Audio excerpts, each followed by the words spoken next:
তোমরা তো জানোই আমরা ব্যান্ডের সবাই মিলে গিয়েছিলাম বকখালি ঘুরতে। 3টে রুম বুক করেছিলাম, একটা পেয়েছি আর বাকি 2টো পাবো 10টার পর। প্রপারলি সিদ্ধ হয়েছে, পারফেক্ট। আমরা বেশি না 150 গ্রাম করে নিয়েছি। তাড়াতাড়ি ওঠ। এই সুকান্ত, দীঘা ফেল। ঘি দেখেছো? হ্যাঁ ইমা, তোর গাল লাল হয়ে গেছে বাবা। কিচ্ছু হবে না।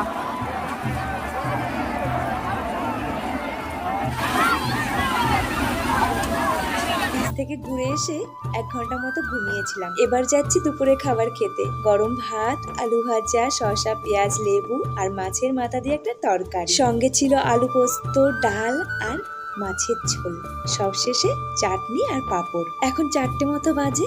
সকালে জলটা কোথায় ছিল আর এখন দেখো জলটা কোথায় চলে গেছে। এটাই নাকি নদী। এটা পার হয়ে অনেকটা হেঁটে তারপরে সমুদ্র।